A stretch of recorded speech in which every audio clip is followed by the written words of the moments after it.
రైతులు నచ్చిన మెచ్చిన చట్టం భూభారతి రెవెన్యూ చట్టం అని రెవెన్యూ గృహ నిర్మాణ సమాచార పౌర సంబంధాల శాఖ మంత్రి పొంగులేటి శ్రీనివాసరెడ్డి తెలిపారు. సంగారెడ్డి జిల్లా కొండాపూర్ మండల కేంద్రంలో భూభారతి పైలట్ ప్రాజెక్టుపై రెవెన్యూ సదస్సులో ముఖ్య అతిథిగా మంత్రి పొంగులేటి శ్రీనివాసరెడ్డి, వైద్య ఆరోగ్య శాఖ మంత్రి Damodar Rajanarasimha, MP Suresh Shetkar, Narayankhed MLA Sanjeev Reddy, TGIIC chairperson Nirmala Jaggareddy, food corporation chairman MA ఫహీంలు పాల్గొన్నారు. ఈ సందర్భంగా మంత్రి మాట్లాడుతూ బీఆర్ఎస్ ప్రభుత్వం ఆనాడు ధరణి చట్టాన్ని తీసుకొచ్చారు, కానీ సమస్యలు వస్తే దాన్ని పరిష్కరించే మార్గం చూపలేదని, దాని కారణంగా భూములున్న ఆసాములు తీవ్ర ఇబ్బందులు ఎదుర్కొన్నారని, రైతుల భూ సమస్యలు గుర్తించే ఈ భూభారతి రెవెన్యూ చట్టాన్ని తీసుకురావడం జరిగిందన్నారు. భూభారతి చట్టానికి సంబంధించి 2 రోజుల ముందే మీకు దరఖాస్తు ఫారాలు ఇస్తారని, మీ సమస్యలు రాసి అధికారులకు ఇస్తే మీ సమస్యను గుర్తించి మీ గ్రామంలోనే పరిష్కరించే విధంగా చూడడం జరుగుతుందన్నారు. మంత్రి దామోదర్ రాజనరసింహ మాట్లాడుతూ తెలంగాణ అంటేనే భూ పోరాటాల చరిత్ర అని, దున్నేవాడిదే భూమి అనే పదాన్ని చాలా సంవత్సరాలుగా వింటూనే ఉన్నామన్నారు. తెలంగాణ ప్రభుత్వం రైతు ప్రభుత్వం అని,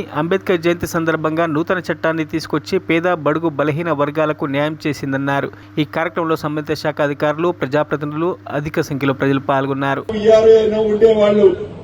అర్ధరాత్రి ఆనాటి తరువారి ఆలోచన ఏదైతే వచ్చిందో ఆ ఆలోచనతో ఆ విఆర్ఓలనే మొత్తాన్ని ఇంటికి పంపించారు.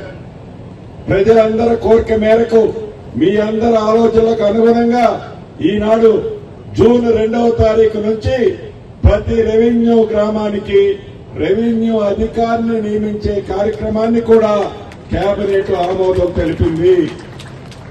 అంటే ప్రజల కష్టాలు తెలిసిన మన ప్రభుత్వం, పేదవాడి కష్టాలు తెలిసిన మన ప్రభుత్వం, గౌరవ ముఖ్యమంత్రి రేవంత్ రెడ్డి గారి నాయకత్వంలో ఈ భూభారతి ఇప్పుడు ఏదైతే మనం అనుకున్నామో ఈ అనుకున్న కార్యక్రమాలే కాదు, అవసరమైతే ఎక్కడైనా చిన్న చిన్న సవరణలు కావాల్సి వచ్చినా భేషజాలకు పోకుండా, పేదవాడికి ఇబ్బంది కలగకుండా, ఎక్కిన మెట్లు ఎక్కకుండా ఇబ్బంది కలగకుండా ఉండే విధంగా ఈ చట్టాన్ని చిన్న చిన్న మార్పులు కావాలన్నా భవిష్యత్తులో చేయటానికి కూడా ఈ ప్రభుత్వం వెనకడుగేయదు.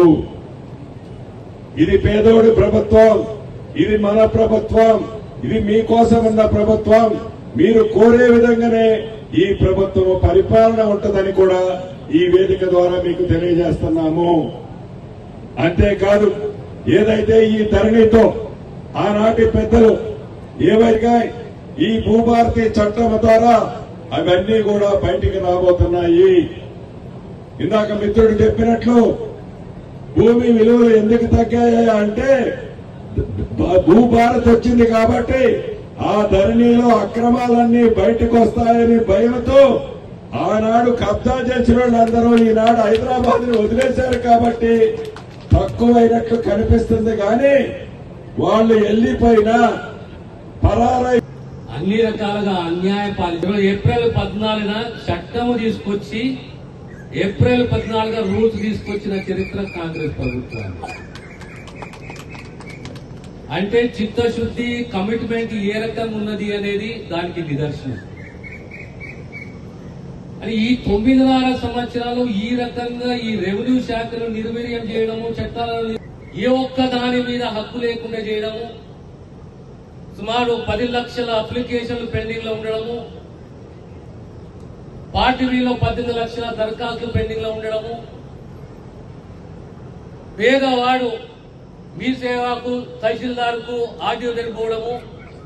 ఒక చట్టాన్ని రూపొందిస్తే ప్రత్యేకంగా ఏ ప్రభుత్వానికైనా గుండెకాయ రెవెన్యూ డిపార్ట్మెంట్. ఒక గ్రామంలో, ఒక మండలంలో ఎక్కడ అలడ జరిగినా, ఎక్కడ ఏది జరిగినా దానికి బాధ్యత వహిస్తుంది రెవెన్యూ శాఖ. అలాంటి రెవెన్యూ శాఖను నిర్వీర్యం చేయడము, చట్టం తీసుకొచ్చి అందులో అప్లెంట్ అథారిటీ లేకుండా చేయడము, ఓ సామాన్యుడికి అన్యాయం జరిగితే ఎక్కడ వినవించుకోవాలి, ఎక్కడ దరఖాస్తు పెట్టుకోవాలి, ఎక్కడ అప్పీల్ చేసుకోవాలంటే అప్పీల్ లేకుండా సివిల్ కోర్టుకు పోవాలి, లేదా హైకోర్టుకు పోవాలి. ఆ స్థాయికి ఆ చట్టాన్ని తీసుకురావడం, దాని వెనుక ఉన్న ఉద్దేశం ఏంటో ఒక్కసారి మనం ఆలోచన చేయాలి. గతంలో మనకు మండలి లేకముందు పెద్ద తహసీల్దార్లు ఉండే, తహసీల్దార్ వ్యవస్థలో ఇంకా ఒకవేళ పని కాకపోతే ఆర్డీఓ వ్యవస్థ ఉంది. ఆర్డీఓ వ్యవస్థలో పని కాకపోతే జాయింట్ కలెక్టర్ అని ఆ కాలంలో ఉంది.